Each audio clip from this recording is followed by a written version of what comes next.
Hello everyone, welcome to my channel study with Haroon. तो बच्चों, इस दुनिया का हर एक व्यक्ति आज़ादी चाहता है, स्वतंत्रता चाहता है, वो गुलामी नहीं चाहता। अगर आप मनोवैज्ञानिक तरीके से देखोगे या सोचोगे तो आपको क्या पता चलेगा कि हर व्यक्ति क्या है, उसका जन्म आज़ाद तरीके से हुआ है, वो जन्म से ही स्वतंत्र है, आज़ाद है, यानी उसको फ्रीडम मिली हुई है, उसे कोई गुलाम नहीं बना सकता। तो आज का पार्ट इसी बेस पर आधारित है कि स्वतंत्रता कितना ज़रूरी है। स्वतंत्रता हर एक व्यक्ति का अधिकार है, ये अधिकार उसे मिलना ही चाहिए। स्वतंत्रता का अधिकार किसी भी व्यक्ति से कोई अन्य व्यक्ति छीन नहीं सकता। तो बच्चों, आज हम स्वतंत्रता चैप्टर पढ़ेंगे। स्वतंत्रता का मतलब होता है फ्रीडम, आज़ादी। अब देखो स्वतंत्रता, अब इस चैप्टर के बाद जो यहाँ पर इस पार्ट की प्रस्तावना दी गई है, इसे मध्यवर्ती कल्पना या central idea of the chapter भी कहेंगे। ये प्रस्तावना होती है। प्रस्तावना मतलब इस चैप्टर में एग्जैक्टली क्या बताया गया वो एक या दो सेंटेंस में या एक पैराग्राफ में बताया हुआ होता है। तो यहाँ पर देखो एक सेंटेंस में क्या बताया गया कि स्वतंत्रता, इस पार्ट में क्या बताया गया, इस कहानी में ये बताया गया है कि स्वतंत्रता अनमोल होते है। स्वतंत्रता मतलब क्या, आज़ादी या फ्रीडम क्या अनमोल होती है। अनमोल का मतलब क्या, वैल्यूएबल, मतलब जिसका कोई मोल नहीं होता, जिसको कोई हमसे वो छीन नहीं सकता या खरीद नहीं सकता। अनमोल का मतलब होता है जिसका कोई मोल ना हो, अनमोल। तो इसमें स्वतंत्रता अनमोल होती बताया गया, मतलब स्वतंत्रता का महत्व बताया गया, आज़ादी का महत्व बताया गया। ये बताया गया कि आज़ादी हर एक व्यक्ति के लिए कितनी ज़रूरी है। अब देखो पाठ का स्पष्टीकरण करूँगा मैं, पाठ आपको आसान भाषा में समझाऊँगा। अब ध्यान देकर पूरा वीडियो सुनो।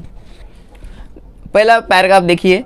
जनवरी माह की ठंड से भरी एक सुबह, यानी समय कौन सा था कि जनवरी का माह था। माह यानी महीना, मंथ। तो जनवरी का महीना था और आपको जैसे पता है कि जनवरी महीने में कौन सा सीज़न होता है, विंटर सीज़न होता है, ठंड का सीज़न होता है। तो ठंड भरी एक सुबह, और जगह वक्त कौन सा था, सुबह का वक्त था और ठंड भरी सुबह थी, यानी बहुत ज़्यादा ठंडी थी, ठंडा मौसम था। घने जंगल के बीच खड़े बूढ़े बरगद की फुनगी पर एक बूढ़ा तोता गुनगुनाती धूप सेक रहा था। और कैसा, क्या सीनरी था, क्या सीन था कि उस जनवरी माह के ठंड भरी सुबह में घना जंगल था, घने जंगल के बीच एक बूढ़े बरगद का पेड़ को, यहाँ पे बूढ़ा बरगद क्यों कहा गया है कि बरगद का पेड़ बहुत पुराना होता है, इसलिए उसे कहा गया कि बूढ़े बरगद की फुनगी पर। फुनगी यानी टहनी, ब्रांच, जो पेड़ की टहनी होती है, ब्रांच होती है, उसे फुनगी कहते हैं। तो वहाँ पर मतलब बरगद की फुनगी पर एक बूढ़ा तोता क्या कर रहा था, बूढ़ा तोता, उसकी एज ज़्यादा हो चुकी थी, बूढ़ा था वो तोता। तो वो क्या कर रहा था, गुनगुनाती धूप सेक रहा था। मतलब ठंडी के दिनों में क्या होता है, जैसे सूरज निकलता है तो थोड़ी सी गुनगुनाती सॉफ्ट धूप जिसे कहेंगे, ज़्यादा वो हमारे लिए हानिकारक नहीं होती, वो ऐसी धूप होती है जिससे हमें विटामिन डी मिलता है, उसमें खड़े होना चाहिए। ऐसी गुनगुनाती धूप हमने सेकना चाहिए, लेना चाहिए। तो यहाँ पर क्या है, बूढ़ा तोता भी सुबह की गुनगुनाती धूप, हल्की धूप सेक रहा था।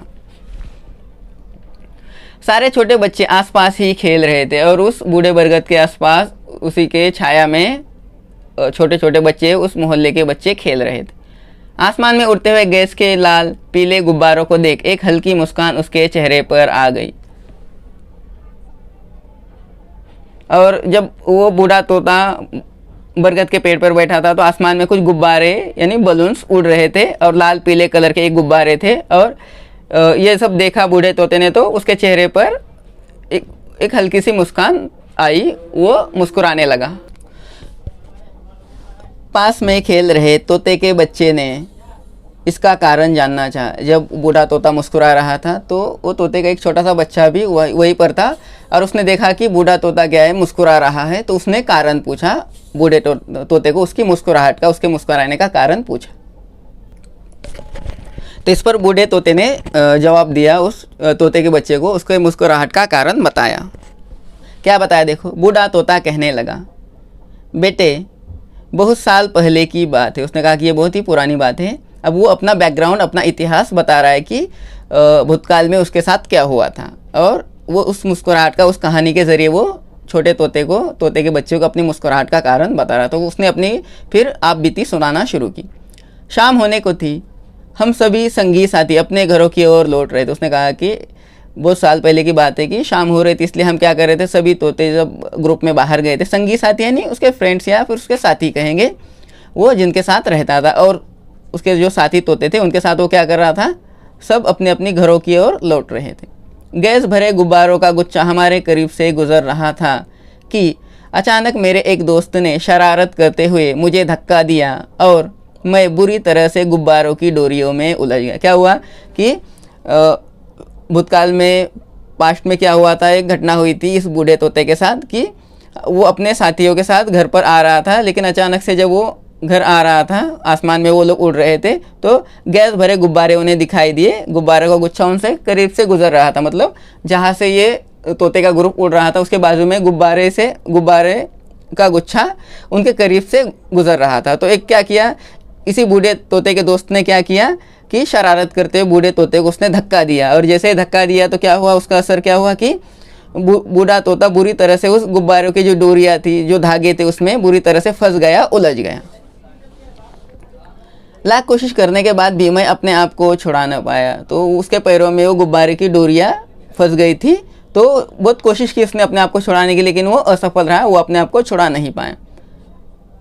मैं हवा के झोंकों के साथ गुब्बारों सहित दूसरी दिशा में बहने लगा। अब क्या है, तोता उड़ने में असमर्थ था, वो उड़ नहीं पा रहा था, तो क्या है, हवा के झोंकों के साथ जैसे वो गुब्बारों की डोरी उसे जिधर लेके जाएगी उस दिशा में तोता भी जा रहा था। उस दिशा में वो हवा के झोंकों के साथ दूसरे बहने लगा, जाने लगा। मेरी चोंच पर और पंख अपने आप को छुड़ाने की कोशिश में बुरी तरह लहूलुहान हो गए। अपने आप को उस गुब्बारे की डोरी से छुड़ाने की कोशिश कर रहा था तोता, तो चोंच और पैर और पंख से छुड़ाने की कोशिश कर रहा था, लेकिन क्या हुआ, वो कोशिश उसकी असफल रही और वो बुरी तरह से लहूलुहान हो गया, यानी खून बहने लगा, उसके चोंच से और पैर से खून बहने लगा। धीरे धीरे शाम गहराने लगी, गुब्बारों की हवा भी कम होने लगी और अंत में गुब्बारों के साथ मैं शहर की घनी बस्ती के पीपल वृक्ष की फुनगी पर जा टिका। फिर क्या हुआ, आखिरकार वो बूढ़ा तोता अपने आप को गुब्बारों की डोरी से छुड़ा नहीं पाया, और जब शाम गहराने लगी, शाम होने को लगी, और धीरे धीरे क्या हुआ, गुब्बारों की हवा भी निकलने लगी, हवा कम होने लगी, और अंत में फिर क्या हुआ, गुब्बारों के साथ वो धीरे धीरे शहर की एक घनी बस्ती थी, घनी आबादी वाला वो जगह थी, तो वहाँ पर वो एक पीपल का वृक्ष था, पीपल का पेड़ था, और वो धीरे धीरे क्या हुआ, उन्हीं गुब्बारों के साथ उस पीपल की वृक्ष की फुनगी पर, यानी टहनी पर, ब्रांच पर जा टिका। वहाँ पर वो धम से आ गिरा एक पीपल के वृक्ष की फुनगी पर। मैं डोरियों में फंसा असहाय हो चुका था। जब वो पीपल की फुनगी पर तो आया, गिर गया, लेकिन फिर भी उसके पैर जकड़े हुए थे, पैर गुब्बारे की डोरी में बंधे हुए थे, उलझे हुए थे, तो असहाय था, हेल्पलेस था, वो कुछ कर नहीं पा रहा था, वहाँ से निकल नहीं पा रहा था। मेरे दोस्तों ने मेरा साथ छोड़ दिया, यानी उसके सभी दोस्तों ने उसका साथ छोड़ दिया था। एक दोस्त ने तो शरारत करके मुसीबत में डाला, लेकिन और दोस्त भी उसे वहीं छोड़कर चले गए थे। अब देखो फिर आगे क्या हुआ। मोंटू नामक एक लड़का तीसरी मंजिल पर रहता था। अब ये जिस पीपल की वृक्ष फुनगी पर जा टिका था, गिर गया था, तो उसी पीपल के पेड़ के सामने एक बिल्डिंग थी, और उस बिल्डिंग के तीसरी मंजिल पर, थर्ड फ्लोर पर एक लड़का रहता था जिसका नाम था मोंटू।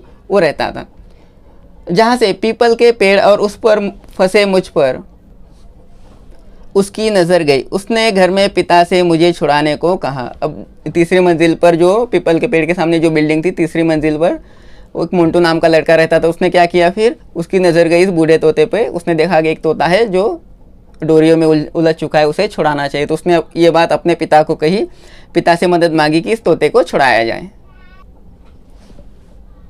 पिता ने देखा बचाना आसान काम नहीं है, क्योंकि वृक्ष की फुनगी पर आसानी से पहुंचा नहीं जा सकता था। वो पीपल का पेड़ इतना बड़ा था। जब मोंटू के पिता ने देखा अपने बेटे के कहने पर, तो उसे लगा कि इस बूढ़े तोते को बचाना आसान काम नहीं है, क्योंकि उसकी फुनगी पर चढ़ना या वहाँ तक पहुँचना आसान बात नहीं थी। बहुत सोच विचार के बाद उन्हें एक उपाय सूझा। आखिरकार उन्होंने एक उपाय ढूंढ निकाला उस बूढ़े तोते को उस पीपल के पेड़ से निकालने का। वो पेड़ जहाँ खड़ा था उसके नीचे 4 दीवारी थी जिस पर कांच लगे थे। एक और गंदे पानी का नाला बह रहा था, तो दूसरी ओर कचरे का बड़ा सा कूड़ादान था। तो उनके पिताजी ने क्या उपाय निकाला कि जहाँ पर वो पेड़ था उसके ठीक नीचे 4 दीवारी थी, और उसके बाजू में उस 4 दीवारी पर कांच लगे हुए थे, और उसके बाजू में एक गंदे पानी का नाला भी बह रहा था, और ठीक उसके दूसरी तरफ ऑपोजिट साइड में क्या था, दूसरी ओर कचरे का बड़ा सा कूड़ादान था, वहाँ पर डस्टबिन भी था। मोंटू के पापा ने लंबी सी रस्सी उस डाल पर फेंकी और नीचे की ओर खींचते हुए कहा कि अब हम तुमको बचा ही लेंगे। तो मोंटू के पापा ने क्या उपाय निकाला कि रस्सी ली और उस पीपल के वृक्ष की फुनगी पर या जो डाल थी, ब्रांच थी, जो टहनी थी, उसकी ओर वो रस्सी फेंक दी और क्या कहा मन ही मन में कि अब हम तुमको बचा ही लेंगे। उन्होंने तोते को कहा कि हम तुमको बचा लेंगे। मैं टूटी हुई डाल के साथ कूड़ेदान में आ गिरा। तो मोंटू के पिताजी ने क्या किया था कि उस डाल को रस्सी से लपेटी थी और वो रस्सी खींची थी। तो जैसे ही डाल, वो टहनी जिस पर बूढ़ा तोता बैठा हुआ था, वो धम से आकर नीचे गिर गई।